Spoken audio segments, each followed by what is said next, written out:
So some people will say, don't dwell on the past is the past, it's over and done with. Come on, let's just move on and forget the past. I don't think that works. On the other side, people will say, don't worry about the future's not here yet, tomorrow will take care of itself, we'll cross that bridge when we come to it. Too much of that is not so helpful either. And just focus on the moment. All we have is the moment, just focus on the moment. I think that's a little missing the point. All three are important. The past is the past, but for one thing, our feelings about the past are not the past. Our feelings about the past are present. So it's accepting that the past is part of the present, and that it even may have some impact into the future. We don't have to be afraid of that. We don't have to deny that or prevent that.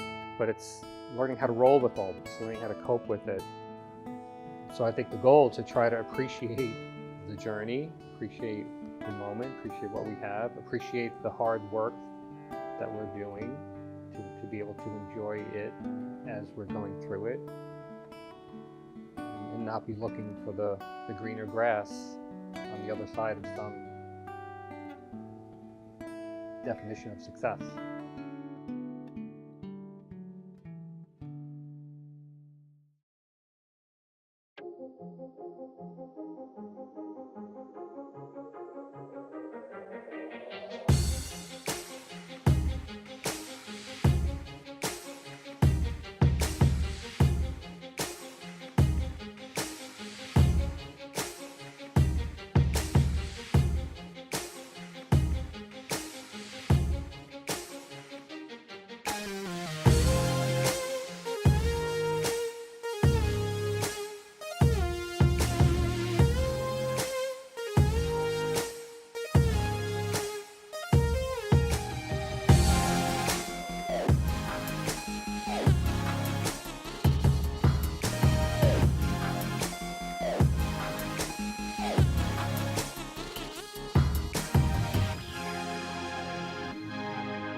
If you're interested in starting your own podcast, join me in Podcast Your Passion.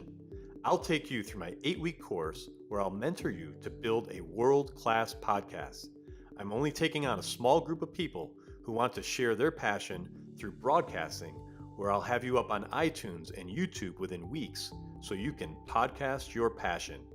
Click on the link below for more information.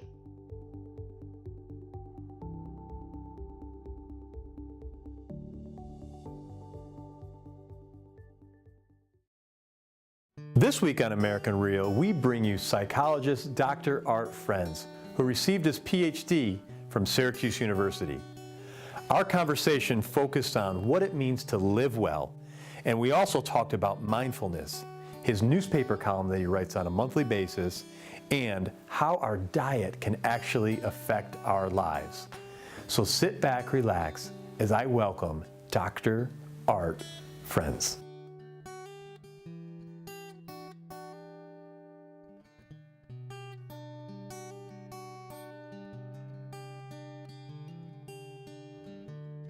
This is American Real.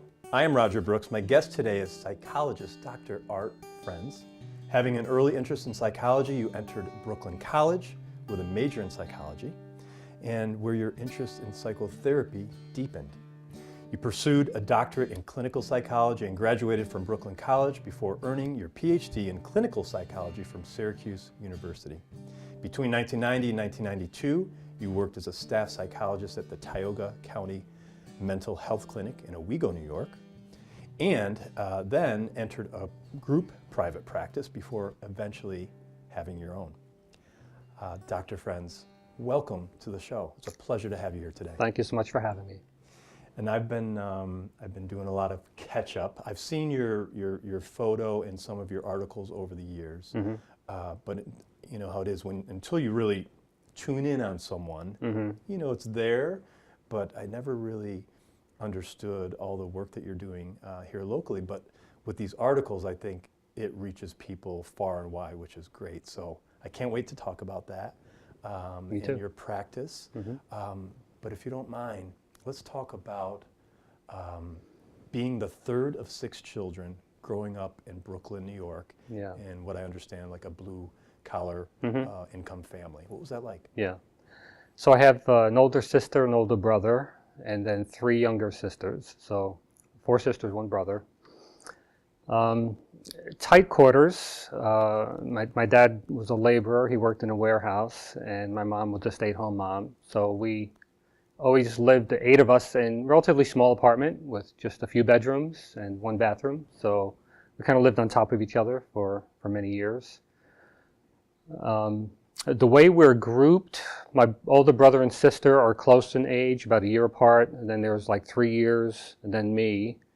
And then I have 3 younger sisters. So in my experience, the grouping was 2, 1, and 3. So interestingly, in the family of 8 in tight quarters, I actually felt sort of alone and disconnected in some ways because of the way the grouping played out. So I kind of was on my own quite a bit from an early age. And I know doctors talk about the middle child or being in the middle, and that there's some aspects of that affect our personalities. Yeah. Did you feel that? I don't know if there's any predictable pattern to that, but I think the birth order is significant. I think it can be significant in different ways. So for me, it was kind of maybe feeling a little lost in the middle. I don't think it always is that way for all families, but for me, I think it had a little bit of that feeling. So you grow up, you start to have you take an interest in psychology. Where did that stem? Kind of by accident. So in high school, it wasn't clear to me at all whether I would even go to college, because nobody in my family went to college. My brother had gone for about a year or so, but my parents didn't go to college. Really nobody I knew had gone to college. And I was a decent student in high school, probably like an 85 average student, and was working in a grocery store at the time. And I remember the manager, the manager of the store, who seemed like this powerful man. He was probably 26 years old at the time. He said, "So would you like to? We need a frozen food manager. Would you like to be the frozen food manager, full time?" Because I was getting ready to graduate, and I said, "No, I don't want to do that." I think I might have said, "I'm thinking I might go to college." He said, "Okay," and then I kind of chickened out on the whole college thing. I was really not sure how to do it. I got tripped up on the application materials, and actually, I remember the day. It was the day that I was to go register for City College in New York, and I was trying to fill out some paperwork, and there was this word prerequisite, and I didn't know what the word meant, and I did not understand the word, and I got so freaked out. I said, "That's it. I'm not going to college." And I told my parents I'm not going, and they said, "Okay." And so I thought, all right, I'll go stay at the grocery store. And I went back to that assistant manager and I said, "So what about that produce manager job?" He said, "Oh, no, go to college."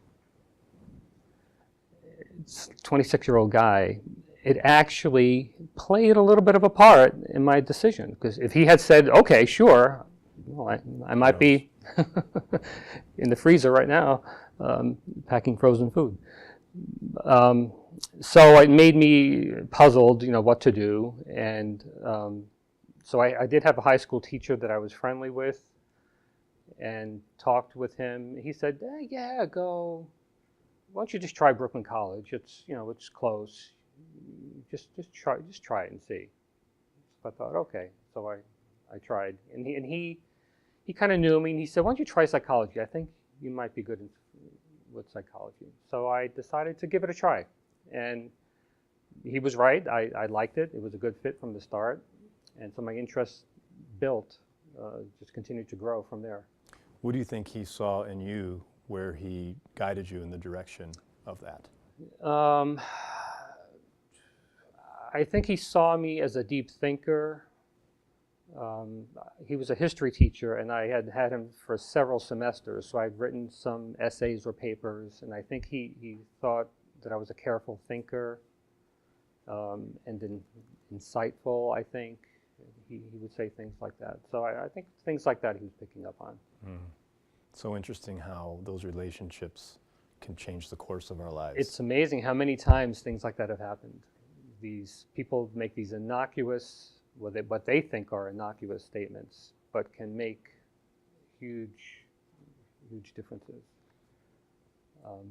And another one very much like that was years later, interestingly, at a similar juncture when I was finishing college and applying to grad school, again having a hard time, procrastinating, getting uptight about it.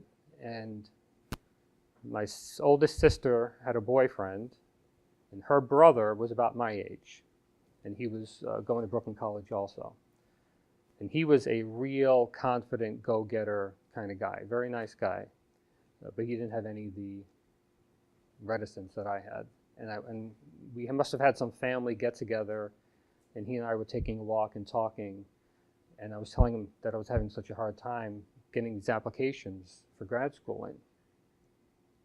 And he just looked at me and he said, "Just do it." And it kind of rocked me, but it actually made a bit of a difference. It actually helped me to do it. Now, I'm not saying that if he hadn't said that I wouldn't have done it, but I remember it to this day. That was many years ago. Yeah. So yeah, sometimes those little things, and the people who do them probably have no clue. Right. No clue the impact. And this happens all the time in life, and it could be positive or negative. Absolutely. So we have to be careful with our words. Absolutely. Absolutely. Yeah. So can you talk about a little bit more about your educational history? Sounds kind of touch and go, Yeah. and how you finished out Yeah. and then entered into the professional world. Yeah. Yeah, so it was hard to know what kind of a student or what kind of potential I had. I got mixed messages along the way. So in early years, I felt quite average. I didn't think I was anything special.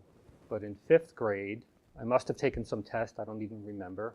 But I do remember the day the teacher announced that some kids were chosen for this special program. It was a 3-year program where they would skip the 8th grade.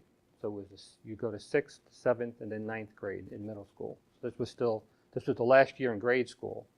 And she was reading off the list, and she read my name. And I remember I had a pencil, and the pencil just fell to the floor. I just couldn't believe that I would be selected for that program. But I was, and so I went to middle school, went to 6th grade, 7th grade, skipped 8th, and went to 9th grade. So that was a special honor, but I still didn't get, I thought it was a mistake. I always thought it was a mistake. I still kind of think it was a mistake. But I did it. Went through high school, did okay, like 85-ish. Mm-hmm. Started off trying to go to City College and took a placement exam for that and did well on the placement exam and was about to go until I froze and aborted it. Then maybe a semester later, took a placement exam for Brooklyn College and I got in, but they said, your reading scores, there was some issue there. So you need to start with a remedial reading class in Brooklyn College. So that was shocking. Like, I didn't think that fit. But I took the class and then did really well in Brooklyn College. Wound up graduating with a very high GPA. So there was this back and forth feedback, this mixed feedback about myself, so that was a struggle over the years. Then came time to apply to internship. I was lucky to get into some very good internships. Um, so it's a good example of the journey to see oneself, to understand oneself, and how others see us, and what's real and what's not. In graduate school, the first year was really hard for me. Once again, like I don't belong here. I'm not going to make it. A lot of self-doubt. A lot of self-doubt. A lot of self-doubt. But perseverance. Perseverance, yeah. Did you have that voice inside helping you to keep going, not to give up? Yeah, perseverance and stubbornness are just opposite sides of the same thing. So yeah, I could be really stubborn. I'm just gonna push through. I'm gonna do it. Even though at times I felt like I was gonna quit, or I thought for sure I was gonna get kicked out. But perseverance is what got me through. And so that was an important lesson. What do you think about some of those early tests you took for the remedial reading, for example? Did they have that right? They must have picked up on something. So I am thorough, thoughtful, pensive, careful, and that doesn't do well on timed tests. So I think that could be the issue, that I can't skim, I can't read quickly. I can only, because you want to really comprehend. Yeah, I can only like microscopically study what I read. And so that doesn't do well on timed tests. So my guess is that's what it could have been. And again, for your work today, it makes sense, right? Yeah, right. So that there are advantages and disadvantages, like for most things. And the moral of the story, I guess, for youngsters maybe listening, if they're going through similar things, is to persevere, not give up. Listen to those who are speaking to you, even though it may not make sense. Yeah. Try to relax, try to put things in perspective, which is hard to do, especially for young people, especially if they don't have a lot of guidance, so people helping them to do that. Right. So, doctor, what does it mean to you to live well? We hear this all the time, live well. Yeah. What does that mean to you? So I think I probably started to think about that as a child. Looking around at my family, I didn't think it was the model system for how to run a household. So I was kind of critical of my parents and the family system then. Now I have a lot more perspective, and they were doing a really good job with very little resources and 6 kids on little income. But I was wondering, why are you doing it like that, and why can't we do it better? What about if we did this or did that? Then in college, I started to get a little more academic and philosophical about it. So I remember being introduced to people like Abraham Maslow and the climb to self-actualization, and that really appealed to me. So words like that and words like authentic, being authentic, appealed to me as a freshman in college. And at the same time, I got interested in psychoanalysis and Freud and identifying our obstacles, our anxieties, our neuroses, and trying to overcome them in order to be more authentic and self-actualized. So in the early years, I think I was thinking a lot like that, still do.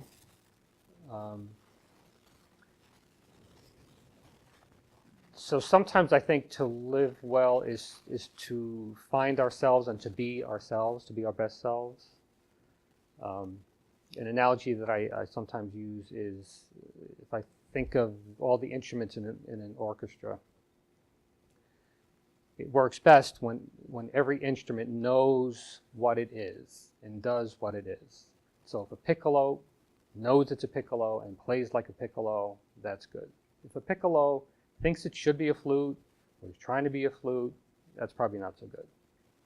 If a clarinet plays like a clarinet instead of trying to be a bassoon, that's gonna be a problem. So if everybody knows pretty much who they are and are doing their thing, I think that's one way to think of living well. It's a great analogy. Yeah, Never thought of it like that. Thanks.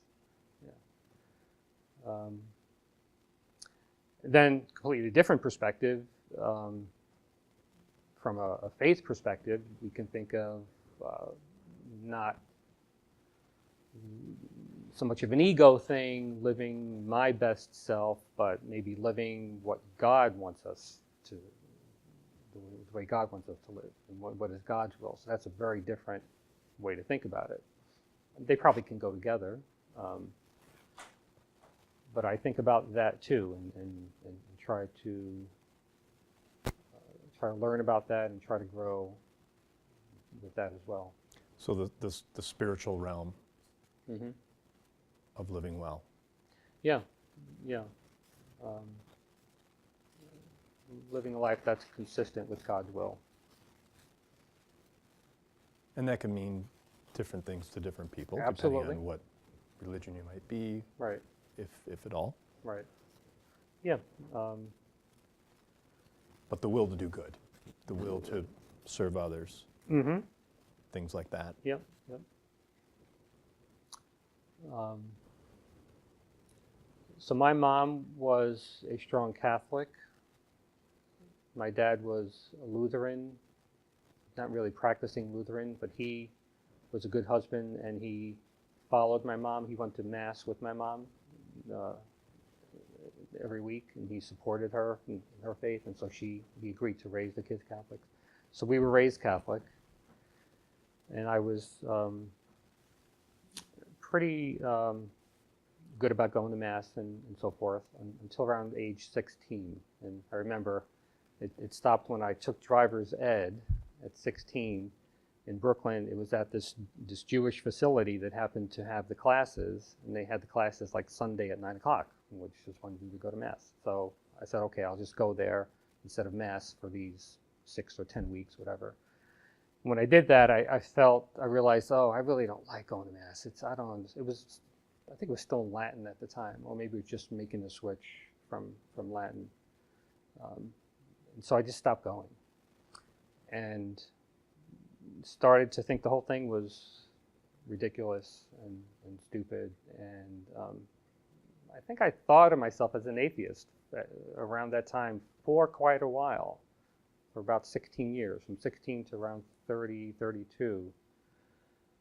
And until I met my wife, and then things changed. So falling in love with my wife and rediscovering my faith happened at the same time, and they're kind of one and the same for me. Same faith? Yeah, she's Catholic. also Catholic, yeah. So my journey there has been sort of up and down thing as well, but quite steady since then. And I guess that's a good example of our environment, right? I think one of your articles talked about your environment and how that could impact our lives. Right. So had you not met your wife, that may not have come back for you. Right. Yeah, she just by being who she is, it changed me completely. Yeah. If you don't mind, I'd like to just touch, because it's a topical item right now in the church. Recently you read about what's happened in Pennsylvania. And I know, overall, if you look at the priesthood, I think it represents 5% or less of the priests who have participated in some of this, very, very bad activity with youngsters. What do you think about that from a psychological standpoint on these once children that are now adults, and how that has affected their lives? The children who were victims, it's often devastating.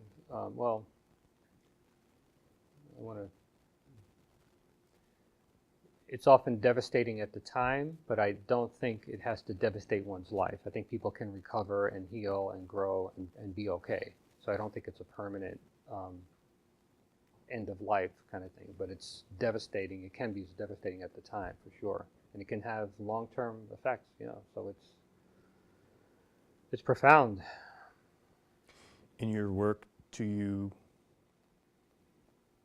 without obviously going into any confidentiality breach, but do you deal with adults who have been victims similar to what we're seeing now in the Catholic Church? Or just abused? Certainly victims of abuse, physical and sexual abuse, yeah, a fair amount of that. And yes, maybe some with clergy. I don't hear a lot about that. It's probably one of the more difficult things to talk about, but so I hear a little bit about that, but not too much. But certainly sexual abuse is, way too common. How do you deal with that professionally?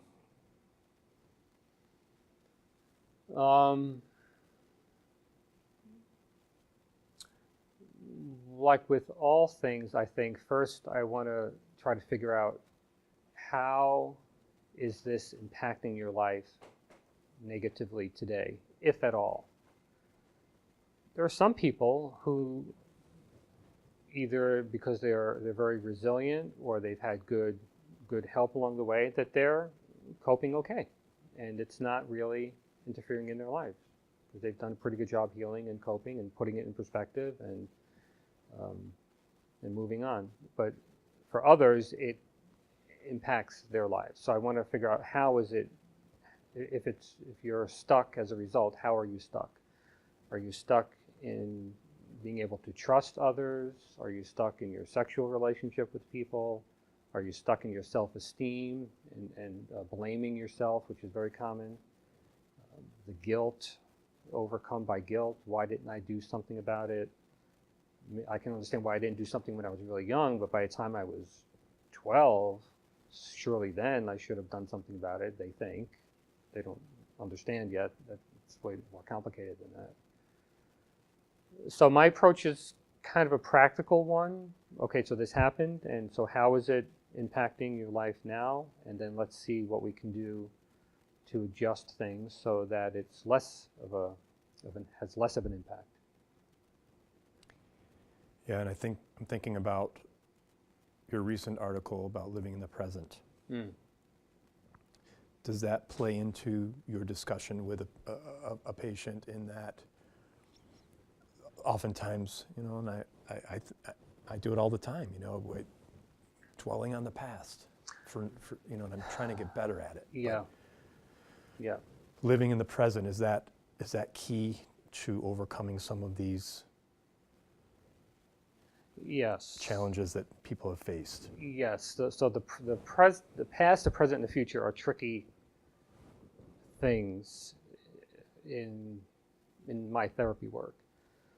So some people will say, don't dwell on the past. The past is the past. It's over and done with. Come on, let's just move on and forget the past. I don't think that works.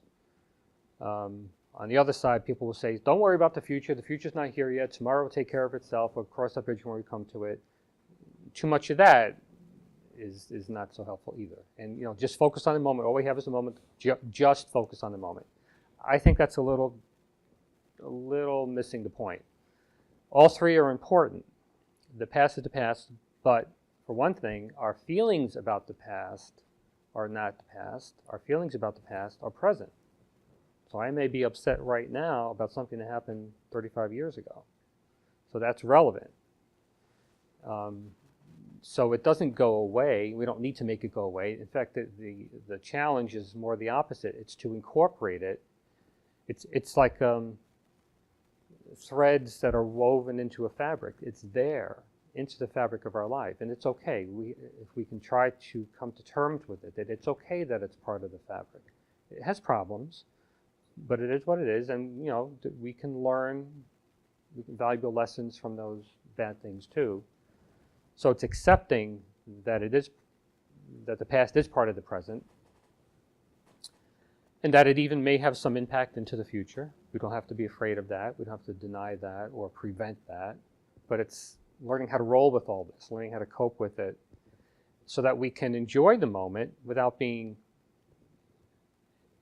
dwelling in the past and being stuck in the past, without being so fretful about the future, although we recognize those, but we can choose to focus on the moment when we want to.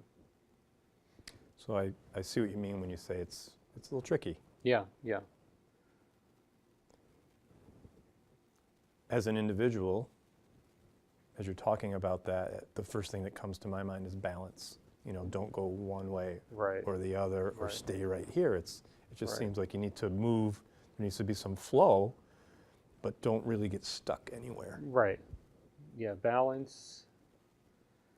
And the balance doesn't have to be a perfect balance either. You know, sometimes you can shift more into the past. Sometimes it's useful, maybe in therapy, to spend quite a bit of time talking about the past, feeling about the past, reprocessing the past. But overall, it's nice to have it be balanced so that we're not tipped too heavily in one direction or the other. You mentioned early on that one of the words you used was thoughtful, that you try to be thoughtful in your work, even going back as a youngster, which is great. Yeah. And I could see that in your writings. They seem, the articles seem very thoughtful to me. Like you've really, do I have that right? Do you take your time, do you plan it out?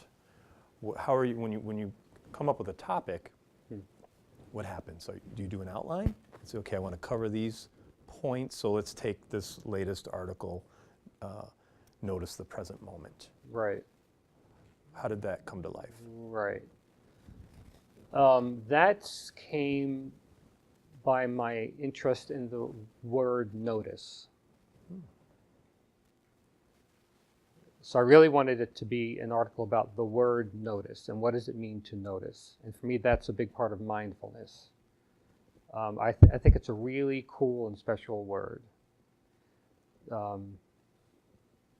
To see something and to experience something without judgment. So to notice without judging, which is very difficult to do. We typically see things, we notice things, and then we categorize it as good or bad, a problem or not, something I can handle, something I can't handle, something I should worry about, or something I should take care of.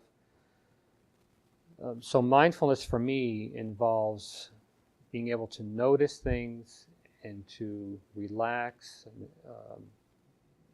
the temptation to judge the thing. So one of the things I like to do to relax is to sit on the deck and just look at the clouds. And it can take me a while to settle into the chair and get comfortable. I can't just do it. I fidget for a while and have to take some time to get into that space. But I can get there, and it can be really nice. So I just notice the clouds. Now, inevitably, the temperature starts to change. And if it's early in the morning and the sun is coming out, now I'm starting to get hot. I notice the sun is beating on me, and I'm getting hot and uncomfortable. Or if it's later in the evening, I notice the sun's going down and I'm getting cool. Or I notice the mosquitoes are coming out and starting to annoy me. So my challenge is to notice these things without getting irritated about it. If I want to, I can do something about it. If I'm warm, I can put the awning out. If I'm cold, I can get a sweater. But to try to notice them from a relaxed place of non-judgment. So that's a challenge I've been working on for a long time. I talk about it a lot in my therapy. It seems to be a helpful idea for a lot of people. And is the word observation similar? Observing, noticing, observing, being aware? Is that all related? Yeah, I think observing to me almost has a little bit of a judgment, of an energy about it, like studying, like to observe and study. Maybe not, but it, it's basically the same thing. But that's why you gravitate towards notice, because there's less of that. Yeah, it's and for me at least. Truly noticing. Yeah, just to notice, and that's it. And okay. And we can do that, with little things like the sun going down or coming up. Or we can try to do that with big things, really big things. It's a lot harder, but I noticed that I lost my job today. I noticed that our basement is flooded. It's quite a challenge to not be reactive to that. But if we can try to not be so reactive and then feel what we feel and then take the steps we need to, it's less stressful than giving into the reactivity. And I could see your point. If we practice these little things daily, noticing, I'm here right now, having a nice conversation, noticing this light is a little bright, but not distracting me enough. Right. When the big things do come up, to hopefully keep that same level of energy. It's the same strategy. Yeah. And for me, it often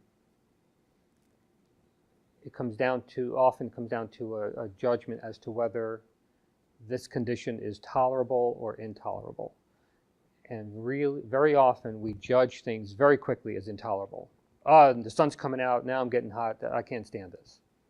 Oh, the sun's gone down, I'm getting cold, and the mosquitoes are coming out, this is awful. So we don't realize that we can probably tolerate those things. You don't necessarily have to do anything about those things.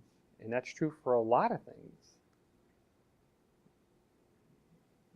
That we believe that we need to do something about a lot of things when sometimes we don't.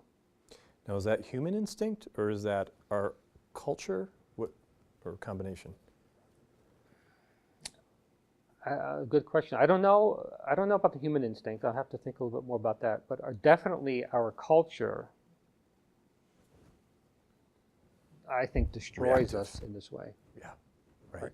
Every reactive to every everything. commercial is telling us you should not have to tolerate any discomfort.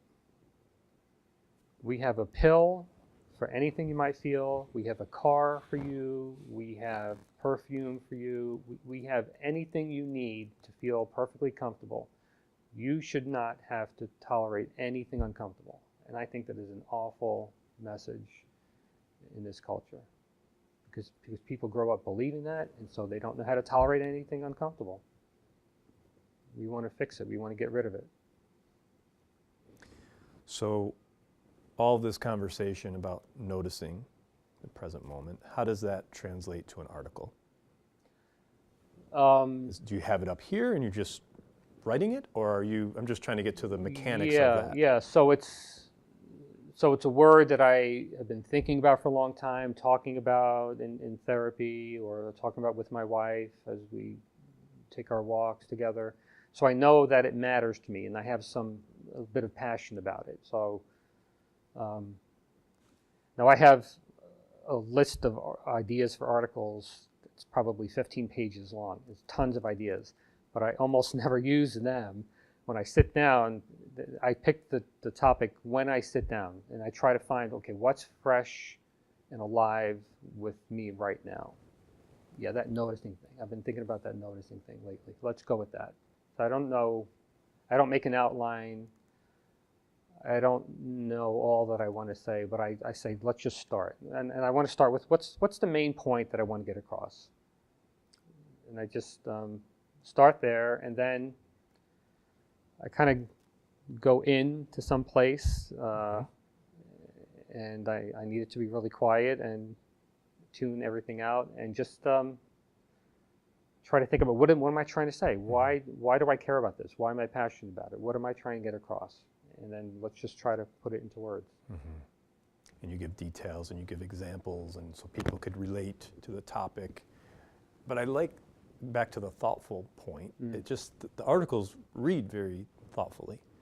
That, wow, I really learned something out of this. So I thought that was really, and that's, so I'm a writer as well, so I was curious on how you put all that together, because that in itself is a work of art, right? Putting an article together has to have some sequence. Yeah. So I just try to keep it real, talk about what I believe, and not try to make it anything special or fancy, but just talk about what I'm thinking, what I think others might like to think about. So Great. I'm glad to hear that it Yeah. triggers thoughts. Absolutely. So there's a couple of other articles I'd like to talk about if we can. Sure. Make mindful choices with television and technology. I like that one. Yeah. I've had a battle with cable TV for many years. So it was probably 20 years ago, I realized I'm watching too much TV. I have so many things I want to do, creative things or things that I think are meaningful, but it's so easy to just watch TV. I'm a music lover, and so when MTV came out, I just love watching music videos. I could be addicted. I could watch them forever. So I would try to taper that, and it wouldn't work. So I decided I needed to cancel, reduce the channels. Back then, maybe it was 56 channels, which seemed like a lot. And so we reduced it back to the basic. We called up Time Warner and reduced it to the basic. Only to later learn out that what they call the basic is actually not the basic. Their basic was maybe like 12 channels. Well, there was a 3-channel. They didn't want you to They go didn't there. even want us to know about that, but we found out later. So my wife and I agreed to do that. But then lo and behold, maybe you get a new TV or something, and lo and behold, 60 channels are back, free, for 30 days and then beyond. And I had to fight that several times to resist it. Let me go back to your question. Your question is about the mindfulness and the TV and the Technology. the technology. So these things have a powerful draw, and the TV was nothing compared to what we have now. The cell phones, and it's mindlessness. People are obviously not paying attention to what they're doing when we're on these screens. We're zooming in, and there can be some value. I wrote another article, maybe that one, about transporting ourselves. Like if you go to a movie, you want to be transported into another world, And that's okay. and that's wonderful. Sure. You read a great novel, and you're transported into a land you never imagined. That's great. But this is the way of life, being transported into Instagram and Facebook and all that. I don't know how much value is coming out of that. It concerns me. So I think it would be good if we made more mindful choices about that, rather than having that be our routine, our default, and just living so many hours of our day in that world, and not having deep thoughts, not thinking about things deeply, not connecting with people particularly deeply. Yeah, and look, this is deep stuff because it's really affecting our society. I think about our kids, how they're consumed. Yep. I think about my business. Yeah. And that, I'm partaking in this. I'm a producer of content. Yeah. I'm not a consumer. I look very little, but I produce constantly. But to me, now, as you talk about this, I'm saying, well, I'm a bit guilty in this. In that, now, what we're doing right now, I feel, is very purposeful. We're putting out good content to the world. But Yeah. it's some of the other things. Everything I try to do, I try to keep it positive. If people are going to stumble onto a post, I want there to be something of value there for them. But it's a tough balance. Yeah. I know. I think there's the potential for the internet to teach and to introduce people to wonderful things is astronomical. So, yeah, there's a lot of great content that causes people to think and to learn and to grow. So, yeah, I have no problem with that. But a lot of it is quite the opposite. Horrific stuff. So that's why it's to be mindful to choose how much time we spend and what content we're using, to try to get better at choosing rather than just doing it without thinking. I notice you're not on social media, are you? No, and I never had a Facebook account or Instagram. No, I don't do that. Why? I'll tell you why. Years ago, So I'm a member of the New York State Psychological Association, as well as the American Psychological Association. But New York State Psychological Association, they call it NYSPA, NYSPA, many years ago had this thing called the listserv. It was new, right? So all of the members could post things they were thinking about or questions they had, and they would get feedback and they would talk to each other, also the different psychologists across New York State. And I thought it was pretty cool. And so I was an active member of that, and I posted and I responded to posts. And I noticed the decline, the quick decline of the kind of discourse that was happening. People started fighting, and it became very political, and political camps became very clear and entrenched and bitter. And they had all these rules about you can't post this, you can't post that, and one person got kicked off the listserv because he kept posting political things.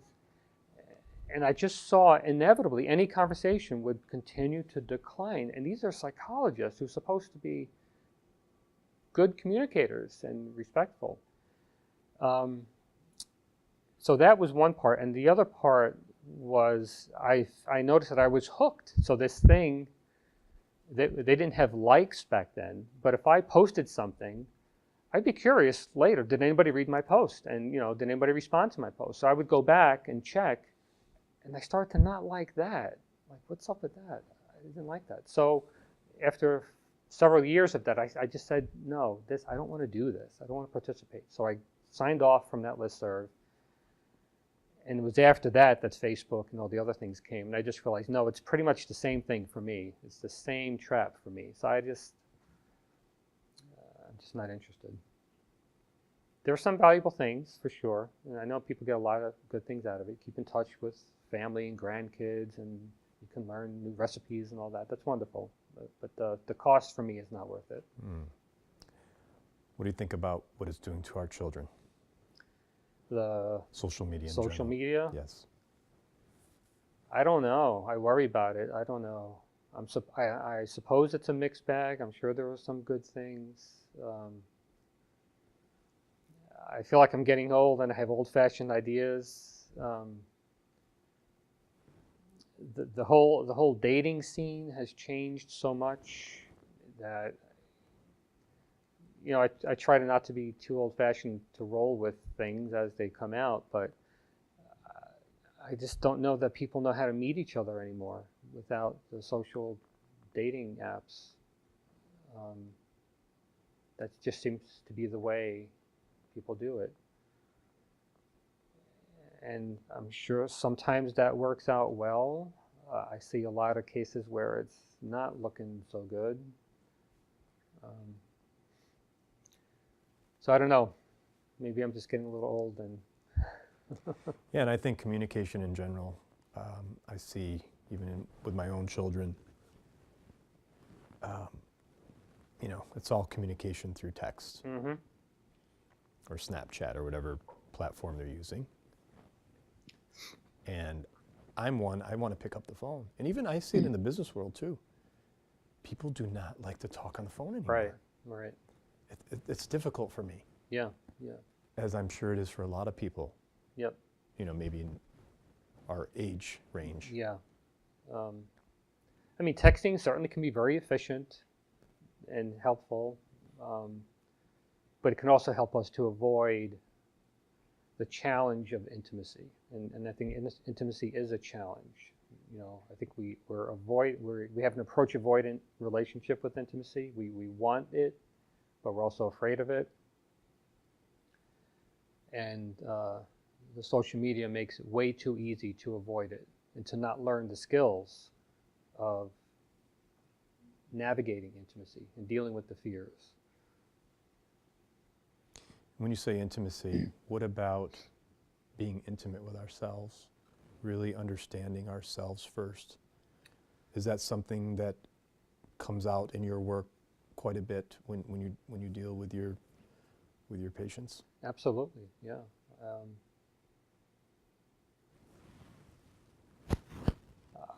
I have favorite words. Contemplative is another favorite word. I love to have contemplative moments. I love to sit on the deck and think, or just sit on the couch and look out the window and think. Sometimes about something in particular, sometimes not. To think about myself. Why am I doing what I'm doing? Why am I here? What's the plan? What's the point? I think those are important things to think about. I don't think social media usually helps us with that. I think it makes it more difficult. I remember it seems like not that long ago, my wife and I were at an airport and we looked around and said, oh my gosh, look, like almost everyone is on a phone or a tablet. Yeah. Probably was quite a while ago, but it doesn't seem that long ago, because I remember when that wasn't the case. Right. And people would read or talk or just people watch and be comfortable sitting by themselves. We seem like uncomfortable unless we have that thing in our hand. Yeah, and age doesn't discriminate anymore. No. We see it. It's covered. The globe is practically covered. Another article you had, psychological fitness, how we could learn from our mistakes. I like that one. But does that one go back? Do you have a date on that one? I believe that was 2017. Oh, okay. Yeah.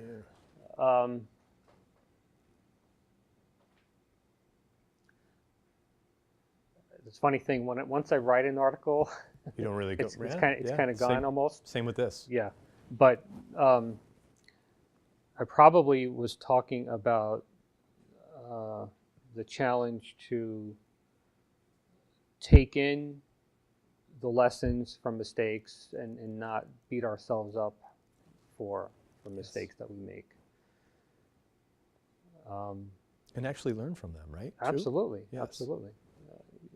So we have a perfectionistic thing where we try not to have mistakes. We think it's better to not make mistakes, which of course means that we have less opportunities to learn. The attitude towards mistakes is important. So again, an attitude of acceptance and calm, to try to have a calm acceptance that yes, this is true. I made this mistake, and maybe it was a small mistake, not a big deal. Maybe it was actually a really big mistake and a big deal. But okay, to not judge myself, to not punish myself. If I affected other people, to apologize, to own our responsibility. I distinguish responsibility from blame. So for me, responsibility is saying, yes, I did that. That was my mistake. Blame is more the toxic energy of, I'm such a loser, I'm such a bad person, I don't know what's wrong with me. I don't even know why you would want to be my friend or my spouse. So that's the toxic blame energy that we don't need. So I think dealing with mistakes is separating those two, taking the responsibility, learn the lesson, but not blaming and punishing.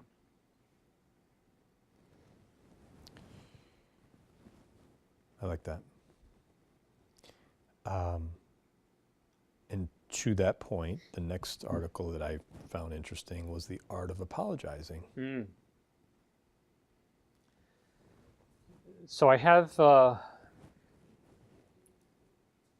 some simple skills that I call a toolbox, and someday I might actually put it together as a toolbox kind of thing. But one of the tools is apologizing, how to apologize. It's something that I think we don't do enough, and we don't always know how to do it. And I don't think it's that complicated, but sometimes I try to break things down into the simple ingredients. I think that helps sometimes. So yeah, so apologizing is owning that I did this, realizing that it had an impact on you, understanding and listening to the impact that it had on you, expressing some empathy. I feel bad that it hurt you or affected you in this way. Again, not judging myself to be a bad person. I think it's good to apologize specifically sometimes. It's okay to say, I'm sorry. That's always probably nice to hear, but I think it packs more of a punch to say, I'm sorry that I told you I would meet you for lunch at 12 o'clock and I came at 12:45 and I forgot to call you. I think making it specific makes it more real. And I realize the discomfort that put you in. And that may help the individual as well as the person that you affected. Yeah. Again, better communication going through, not just saying I'm sorry. Right. It's more exact and hitting the nail on the head. I like that. I think it's good to stay away from, I'm sorry you feel that way. I don't think that's really an apology. Yeah, it goes the other way. Yeah.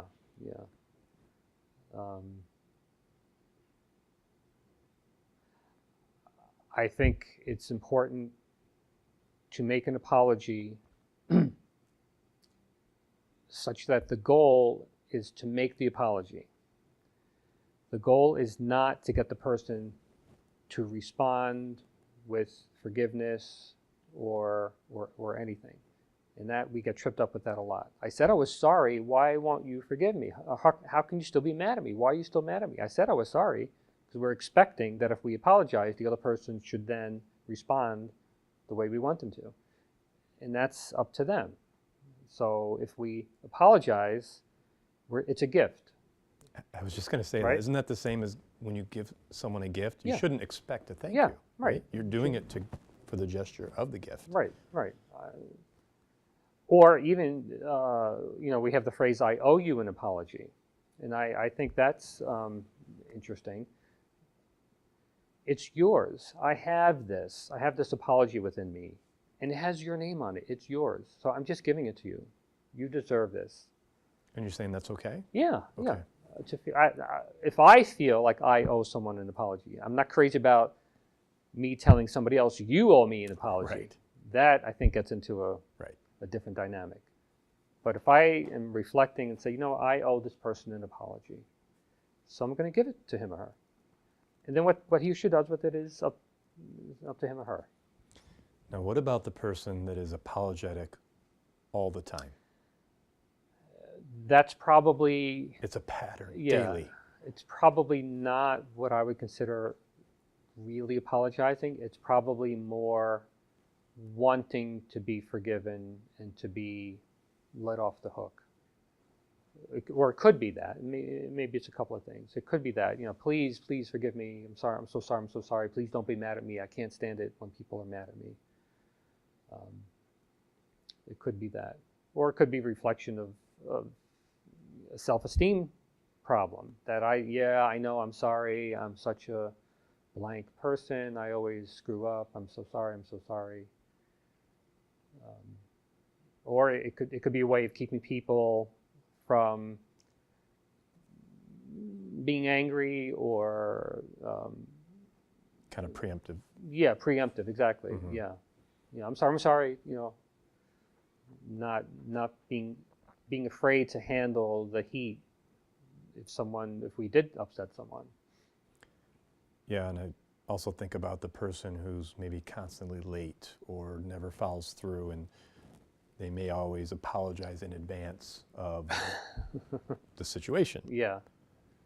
Apologize, I was, late, or apologize, I'm late again. Yeah. Apologize, I didn't call you. Yeah. So what might be more meaningful is if that person said, I really want to apologize. I have a tendency to be late, and I've been late with you a number of times. And I just want you to know that I really do feel bad about it. Even if it's a problem that I can't seem to fix, it really does matter to me.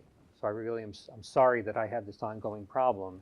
that affects you. So if it's more sincere, I think that can feel better than just, oh, I'm sorry, I'm sorry, I'm sorry. Right. The last one I had, last article, was patience, the art of waiting calmly. Mm-hmm. So a number of the things we're talking about involve what I think of as a basic self-calming skills to learn how to calm ourselves.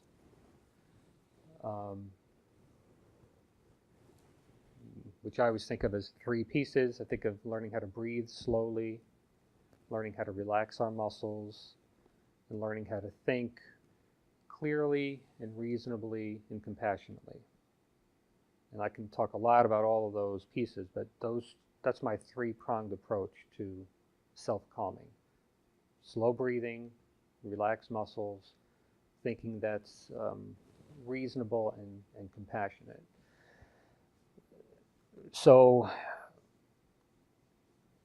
when we're feeling impatient, we're probably not doing that. We're probably breathing a little quicker, and physiologically we're tense and our heart may be racing and we're squeezing somewhere, very likely. So our breathing and our muscles are doing that, and particularly our thinking is probably not helping us. We're probably thinking, in a sense, inaccurately, judging the thing to be way more important than it is, judging it to be urgent. I need to get home to make this phone call right away. Very often, those things that we think we need, I would say, are probably preferences. The things that I would put into the need category are very few. But we think that we need things, or have to have things, or have to do things now, way more than I think we really do. So putting it in perspective is, how important is this really? Well, it's a preference of mine. I really would like to do this now or have this now. But again, can I tolerate the discomfort of not having it?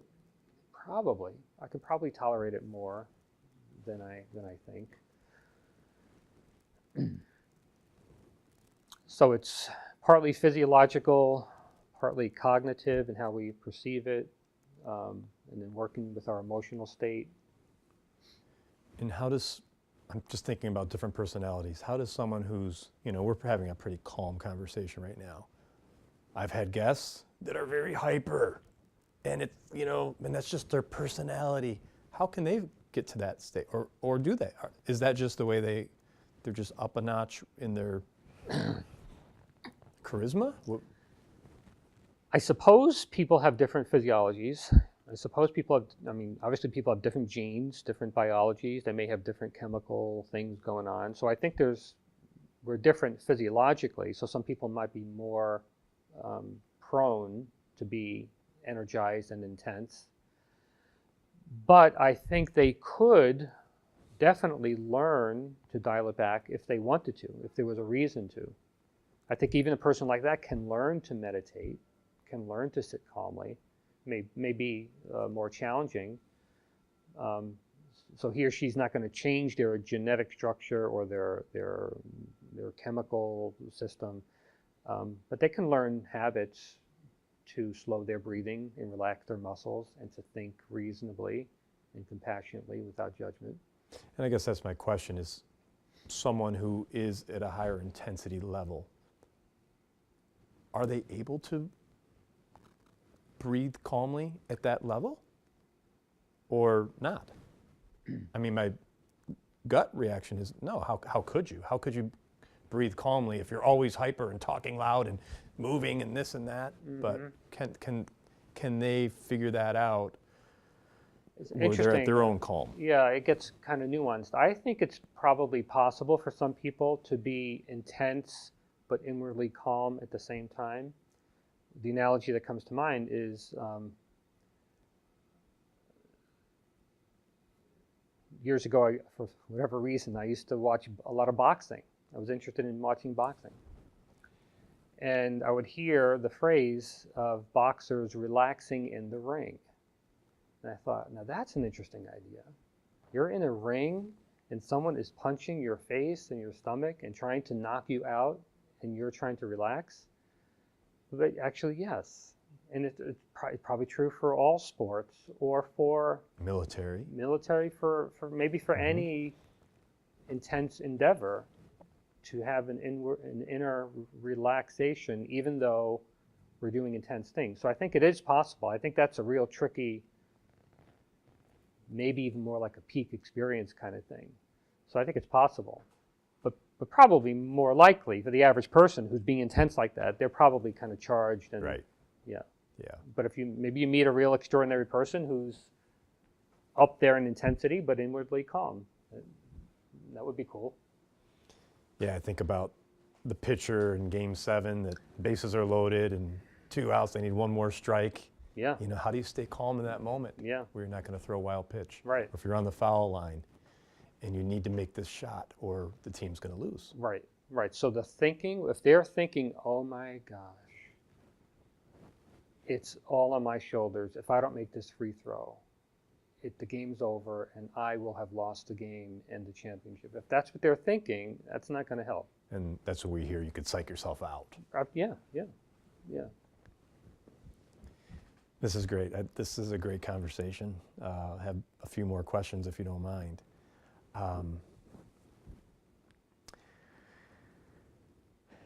Why do we do what we do? Work so we could rest, or rest so we could work? Yeah. I know that's something you'd like to talk about. Yeah, that's a question that I came to several years ago, just exploring myself, noticing that I was working hard during the week, which I like to do, and then looking forward to the weekends and trying to enjoy weekends and maybe catch up on a little bit of sleep and have some rest and some fun, and then repeating over and over and over. And I started to wonder which is feeding which. Am I working really hard so that I can relax and enjoy the weekend? Or am I relaxing on the weekends in order to get ready for work? And it just became, kind of stumped me. I don't know which it is. Maybe it's not either. It's probably both. But it raises the larger question for me of why are we doing whatever we're doing? What is the point of any of it? Why do we go to college? Why do we get a job? Why do we want a raise? Why do we want a partner or a spouse or a family? What is the point of it? And is there a way to define it for each of us? Is there ever a place where we say, yes, okay, I've done it all. I've achieved all the things. Then if we do, then what? Then what comes after that? So these are the kinds of things I like to think about, and I like to talk about, and see what other people think. But I think too often we're not sure why we're doing what we're doing. When we're working really hard for something, why? I don't know if we think often enough why we're even doing it. And if we figured it out, would we say, yeah, that's a good reason for me to do that? Or would I say, that doesn't even make sense. It doesn't even fit with my values. I'm working really hard to do something that doesn't even fit with my values. I'm working really hard to earn more money, but I really don't believe that that's what brings happiness. I feel strongly about that, but yet I'm doing that. So why am I doing that? My wife's family lives in Italy, so we've had a chance to visit them several times over the years, and boy, do they have a different lifestyle. Oh, I bet. They don't earn a lot of money, but they just seem happy. And not happy-go-lucky, but they just seem calm. And they're not shy if they can't afford something. Yeah. It's not a bad thing. Yeah. They have the basics, You know, they have a small little car, pretty small living quarters. They like their, you know, gardens and family. It's pretty different from the American way. It is. There's a lot to learn from that. Yeah, yeah. What about someone like me? So a year ago, we started this series, this show, Mm-hmm. and it changed my life. I stopped watching television, pretty much stopped doing anything extracurricular. Wow. But I'm not in a bad place. I don't look at weekends anymore as, oh, I can't wait for the weekend. Mm-hmm. Every day just seems to be similar, good, like in a good place. Mm-hmm. Is that okay? To constantly living at that high intense level of, and I don't even consider it work necessarily. So my slots are filled, my time is filled. I know I have to do this, and this, and my family's a big part of that. So I try to cover the gamut. Mm-hmm. And yes, there's a little bit of downtown time. Mm-hmm. A few years ago, my niece, Katie, sent me an article. She was in college at the time, I think, called Buddhist Economics. And I think it might be a classic from maybe the 60s or something. And it talks about view of work, the Western view of work versus the Buddhist view of work. And the Western view is the least work that I can do to get the most money and stuff, the better. The Buddhist view, as I understood it, is very different, that the work has inherent intrinsic value. So it's good to love the work that we're doing, regardless of, you know, the money and the fame and all that. So I would say if you're loving what you do and it's helping you to be your piccolo or bassoon, whatever, that sounds great to me. If you're loving it and it's being your true self, yeah. Now, do we have to keep an eye on it so that we're not neglecting family and, you know, yeah, we always have to keep an eye on that. Good, I feel validated. No, that's great, because you know everyone's at a different place in their lives, and I don't know if I will continue with this for 5 years, 10 years. Maybe my lifestyle, I don't know, but I do know that I'm happy because what I'm trying to do is put good content, as we talked about earlier, out to the world. I want people to benefit from these conversations. Right. So that's why you do it. Right. That sounds good to me. Great. So let's talk about ambition, power, wealth, Yeah. notoriety versus appreciation, Right. relationships, art, nature. Yeah. So it's kind of, you know, sort of what we were just talking about.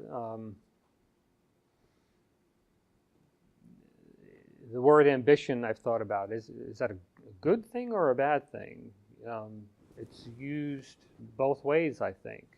You know, he's a great guy. He's so ambitious. He's Elon Musk. Sounds like a pretty ambitious guy. I mean, he wants to colonize Mars. That's pretty ambitious. I don't know. I'm not judging that as a good thing or bad thing, but it's easy to get caught up in trying to achieve and accomplish and acquire and to be really ambitious about all that. I think there's a healthy version of that and maybe a not so healthy version of that. If we think that we're gonna find happiness or nirvana or contentment as a result of that, I don't know. I don't think so myself. I don't think that that's what gets us there.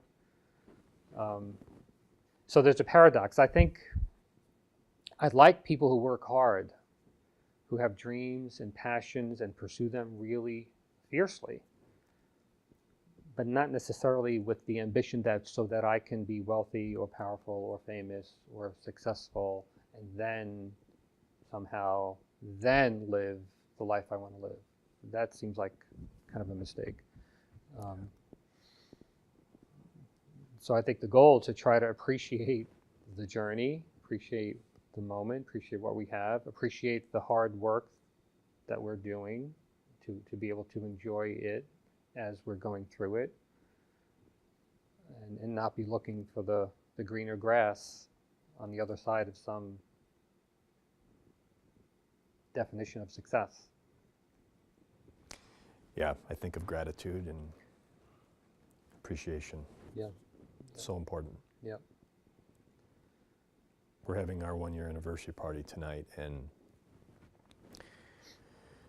as I was thinking about it all week, the one word that kept coming to mind is appreciation and gratitude. Like, could not do this without the guests, without Michael, Yeah. without all the people that have supported Yeah. the endeavor. Yeah. Not just me, the whole endeavor. Mm-hmm. So as I get older, that's something I'm very conscious of is gratitude and appreciation, because Yep. a lot of times we just take things for granted. Absolutely. And we don't take the time to thank people. So Yep. Yep. it's really important to me. Yep. To realize that these things are gifts, and that we didn't have to get them, and we could lose them any moment. So they're here now. So enjoy them now. Thank people for them now as best we can. Yes. How about confronting our time and our own mortality? Yeah, yeah, What do you think about that? yeah. So quite a few years ago, maybe 20-something years ago, I saw in a catalog, Sharper Image maybe, those catalogs. Love those. This gadget, I don't know what it was called, but it basically was a backwards clock. It was a clock that you would set, you would figure out, you would start with your age and figure out your average life expectancy, and then determine how much time you should have left based upon that. And you put that into the clock, and the clock ticks backwards, telling you how much time is left. Scary thought. And I thought that was an awesome, scary thing. Mm-hmm. I came close to buying that clock because I like the power of facing that we are mortal and we have a limited time. We don't know exactly. We can take a guess based upon average life expectancy. But it's so easy to just be in complete denial of that.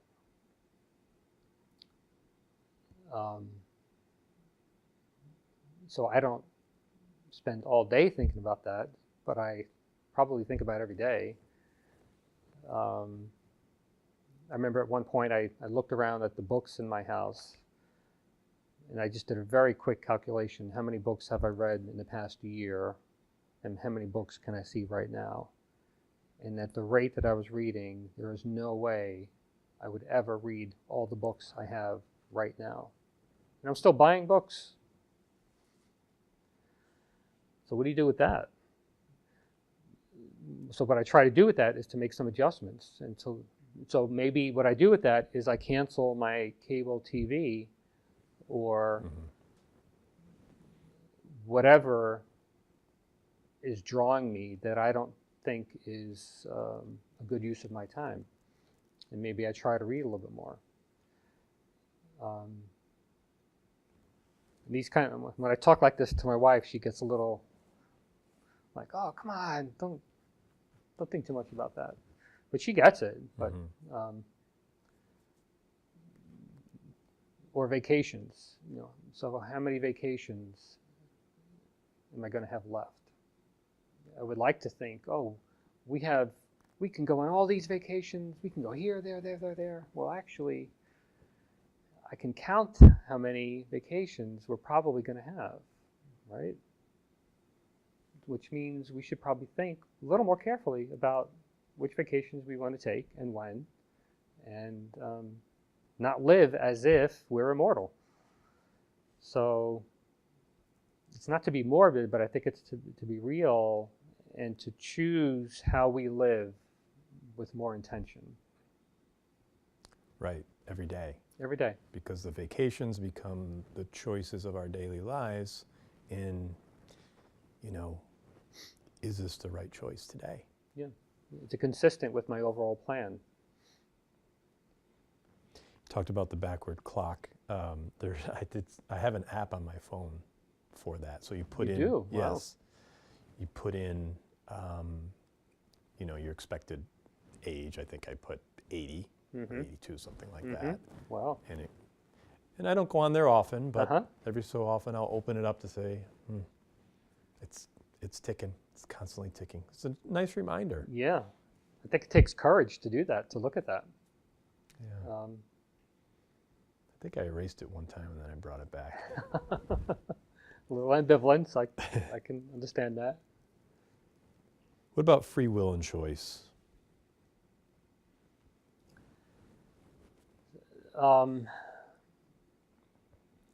I think even for mental health, it's something I find myself talking a lot more about in therapy sessions than I used to. And I don't know if I got it. It's funny, the things I talk about in therapy are, so many of them are things that we never talked about in my training in grad school, but they're the real life things. So people get tripped up mental health wise because they believe they have what I call the I can't, I have to syndrome. I can't meet you for lunch. I have to get an oil change. Sorry. I can't meet you at 7:30 in the morning. I'm not a morning person. I need to sleep until later. And on and on and on. Things, and these are beliefs, things that we believe to be true. I can't do that. I have to do this. And I think that they're many, many times false. It's not that we can't and that we have to. It's that I don't like to get up early. I like to sleep in. I like to be a night person, or it suits me better to be a night person than a morning person. So what's missing is the realization that we have the free will to choose to do things, even if they're uncomfortable, even if they're not consistent with our most comfortable style. We can choose to do these things anyway. Sometimes they're hard, but we don't think enough about the choices that we have, in my opinion. It's too easy to think I can't and I have to. So I'm smiling because I have a little joke with my father. So they know our lifestyle and we're busy and the kids and there's all kinds of things going on all the time. So they'll call and say, do you want to come for dinner? It's always last minute, right? So, and then he'll answer me before I can answer, and he'll say, no, you can't. You can't, you have to do this. Right. You can't, you have to do that. Right. So it's so true. Right. That, but what he's doing is he's repeating what I typically say. Dad, I can't, I have to take the kids to the game. Right. But I've been more aware of that lately, saying, you know what, they're getting older, our kids are getting older, this is a special time. So yeah, maybe we do less of this and more of spending time with them. Right, so that's one way. Another alteration is to say, it's not that I can't, I could, and it's not that I have to do such and such with the kids, I don't really have to, but I really prefer to do such and such with the kids. So I'm going to say no to dinner tonight. But it's not because I can't, it's a choice. I like that. I'm exercising my choice. But maybe next time I'll do it the other way around. I'm going to say no to my kids. I'm going to choose to say no to my kids and choose to say yes to you. And again, talking about how words matter, just presenting it that way will make the other person feel a little bit better. Yeah, That I it's think not so. a direct, insult to them. Yeah, and I think it's more honest. It's more honest. Honesty, that's, It's more real, yeah, authentic. that's a big topic as well. How many times in a day, you hear people talk about this, the white lies, Yeah. and again, these are things that, I don't know if it's just because I'm getting older, but now I'm starting to be aware, like, okay, I'm going to go an entire day without doing a white lie, and it's hard. Yeah. I mean, even to yourself or to, Absolutely. I mean, but once you're conscious of it, I think it helps you communicate better, and it helps when you're honest with yourself, when you're honest with others. There's no reason. Sometimes we just, it seems, say a white lie to say it because you don't want to tell the truth, because Right. you feel you might hurt someone. Right. And you're right. Lots of times it's to ourselves even. In therapy, you talk a lot about emotional honesty, being honest with ourselves and others, but first with ourselves about what we really feel and what we don't feel. And so often we deny what we feel. No, I'm not angry. I'm just frustrated or just disappointed, or I'm not afraid. I'm just I'm just waiting. Right. And we're not honest with what we feel sometimes. So let's talk about one of my favorite topics, and I believe it's yours as well, and that's mindfulness. Mm-hmm. You talked a lot about non-judgment Mm-hmm. and the importance of that. Mm-hmm. And again, that's another one of those daily practices. It's really hard. I listen to Deepak Chopra quite a bit, and he talks about non-judgment. Today, practice non-judgment.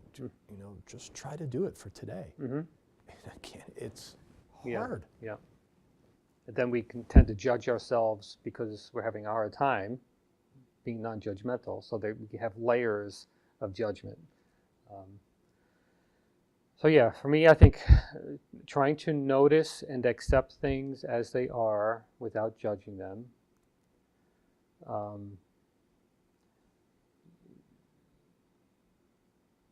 I've learned some things about Buddhism from clients that I've worked with who have studied it very deeply and have taught me quite a bit.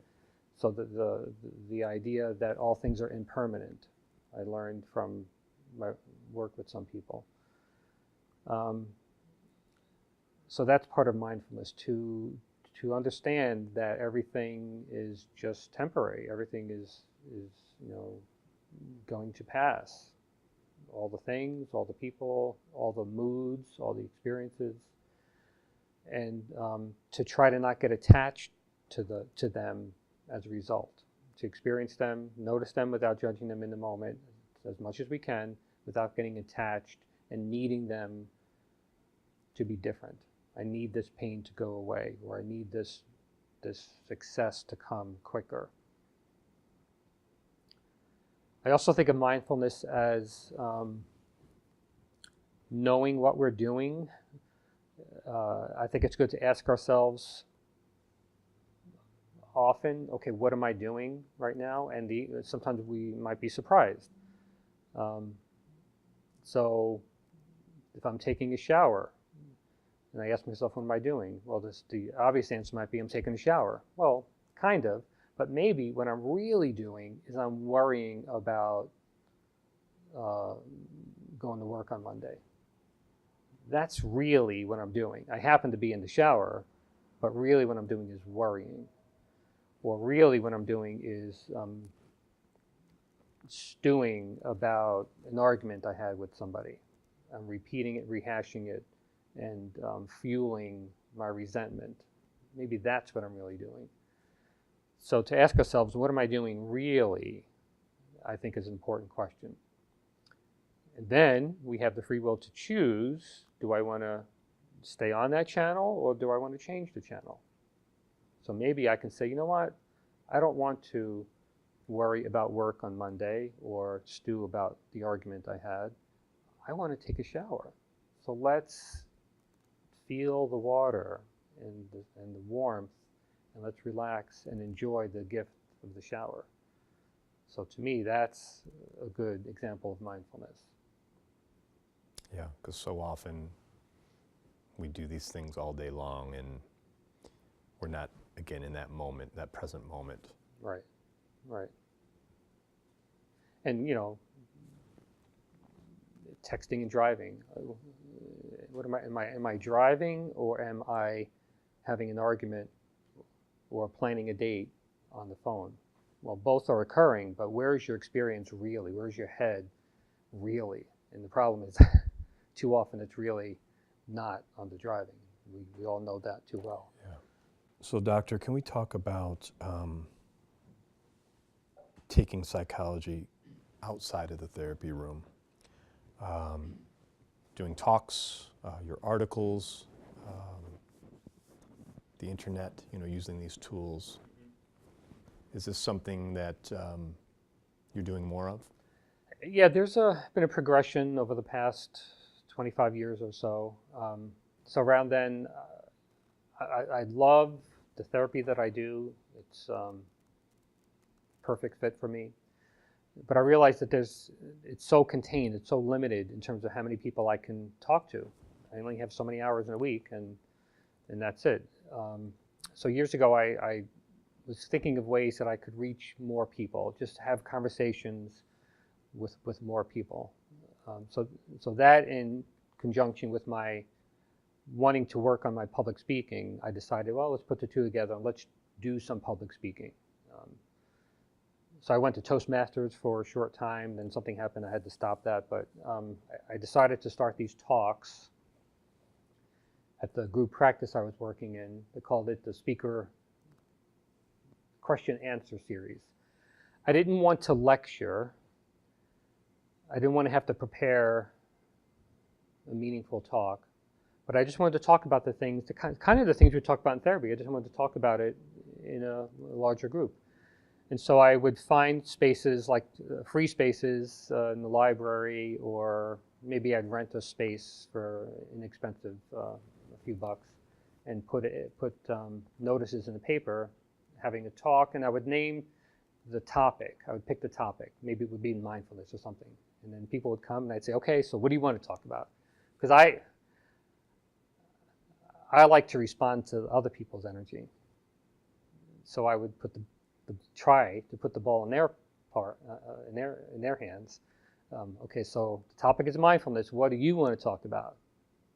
And they would sit there like, no, we thought you were gonna. So I worked it out. I did some of both. Sometimes I just said, no, you do it, or sometimes I took over. But anyway, so I did for many years, I did talks like that, and sometimes that led to other paid talks in the community for certain different businesses. So that was fine. But then one day I had the idea, since I had some connection with one of the editors at the paper, because I would send my little free notices there, Art Frenz giving a talk on this in the library. I said, you know, would it be possible to write an article kind of like this? And she said, oh, sure, send me something and we'll see. And she took a look and she said, I like it, let's do it. And so started putting the articles in the paper. That was in '94, I believe. So that was fun. So I've been doing that once a month ever since. But so still, I feel a little bit of an itch, you know, to reach out more or different ways. A couple of years ago, another niece of mine was playing around with podcasts. She wanted to do a podcast with her friend, and she bought a little piece of equipment or something, and she was over for dinner and talking about it. And I said, oh, that sounds really cool, and you know, I could be a guest, or I could be a host, or got excited about it, and it's just one of the things that didn't materialize for her, didn't happen. But I got kind of a little interested. So I think about podcasts and YouTube channels, sort of like what you're doing. My wife is not only a big reader, but she loves podcasts, and she walks a lot, and she listens to podcasts, so she introduces me to different podcasts and ideas. So, I have a lot of ideas, a lot of creative ideas of things that I could do. This is like one of them, so maybe, maybe not, but sometimes I think it could be cool if something spins off in that direction. Yeah, and it's a great way to reach a worldwide audience. Yeah. You know, you're not so local anymore where, again, just having a conversation Right. as we're doing now. Right. So I hope you do it. Oh, well, thank you. We'll be watching for that. Yeah. How can diet affect our minds? How can diet affect our minds? That's a new one for me. So where did that come from? You just I was curious? just thinking about it. You know, Yeah. I think about, again, you know, we always relate to ourselves. So I think about, okay, when I eat unhealthy, I'm not as happy. I'm more tired. I'm not as sharp. So I'm, you know, preparing for our interviews thinking, okay, has the doctor had any experience with this with his patients and potentially, you know, diet being a part of healthy mindfulness? Yeah, absolutely. So I'm sure it affects us physiologically. I'm not a physician or a dietitian, so I can't speak to the details of that. But of course, it does things to our metabolism and our blood level and all that. But certainly, it affects us psychologically. So, yeah, when we eat poorly, psychologically, we typically feel bad. We feel guilty. It doesn't help us, doesn't lift our self-esteem. So it increases our guilt, our shame, sense of inadequacy. If it affects our body, our weight, or our body image, that doesn't help us moving about in the world. And when we do eat healthy, obviously the opposite. So, I mean, I love eating clean food, this food that feels clean. Then I just feel like I ate a nice meal. Don't have nothing to feel guilty about. I feel maybe a little proud that I made a good choice. So it's just good for the self-esteem. Helps me to be less irritable and more generous and kinder to my wife and others that I interact with. So I think it plays a big part. How about overcoming things like sugar? Mm-hmm. It's such a, for me anyway, it's an addiction. Yep, me too. For a lot of people, and you know, again, I'm more conscious of it today, but it's really difficult. Yeah. So how do we? So is it just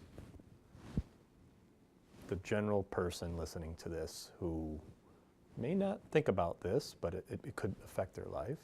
Yeah. Are there any tips on how we could help ourselves train our mind to not eat that Snickers bar? Yeah. There's a lot to that. So first of all, I think diets are unfortunate and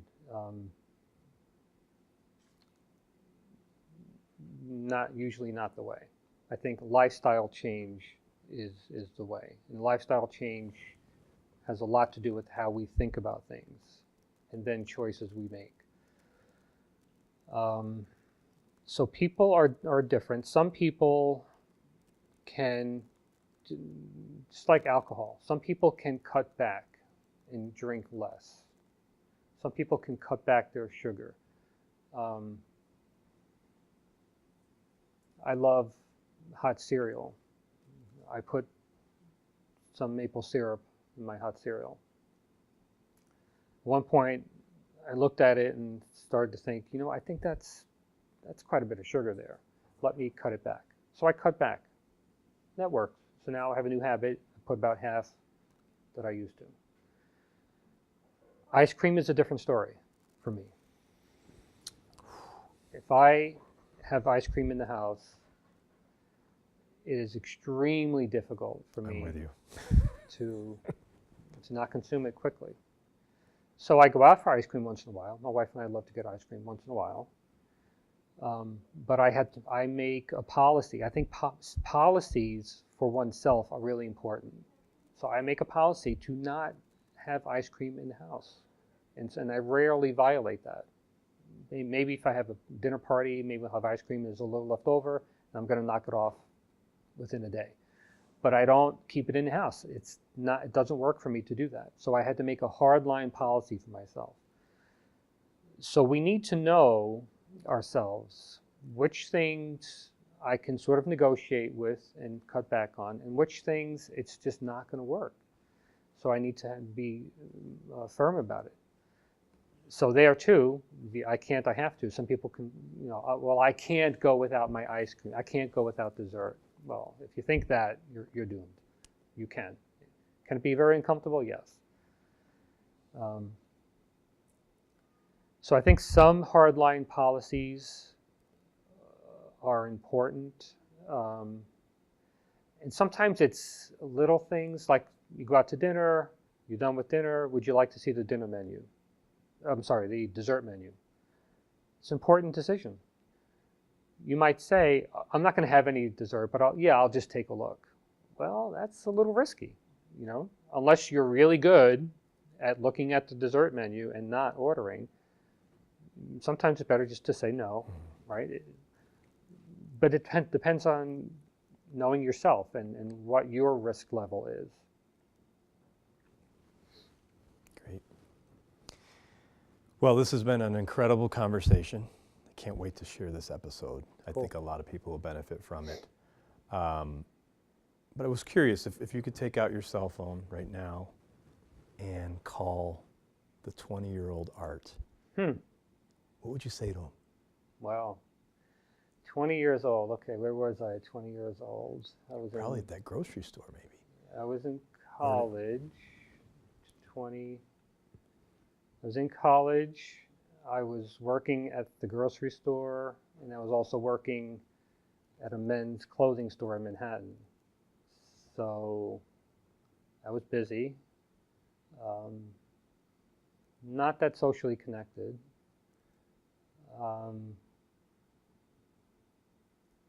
So what would I say? I'd say trust yourself.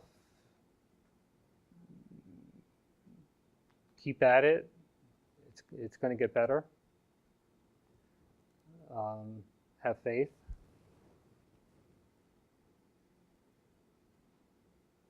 Yeah, I think that's about it. And Dr. Frenz, one last question that I ask every guest, because I'm curious on what people think about this. And that is, what do you want your legacy to be?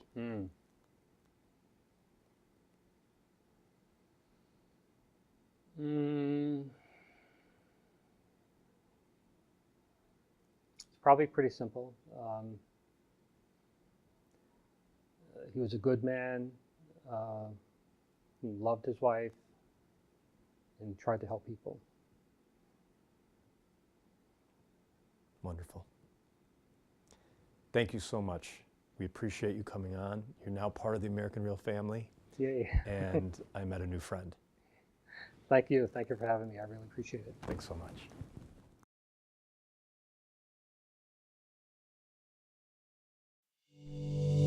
Thank you for tuning into American Real. Be sure to visit our website, americanreal.tv, or search for us on iTunes or YouTube for past episodes. While you're there, please rate us or leave us a review.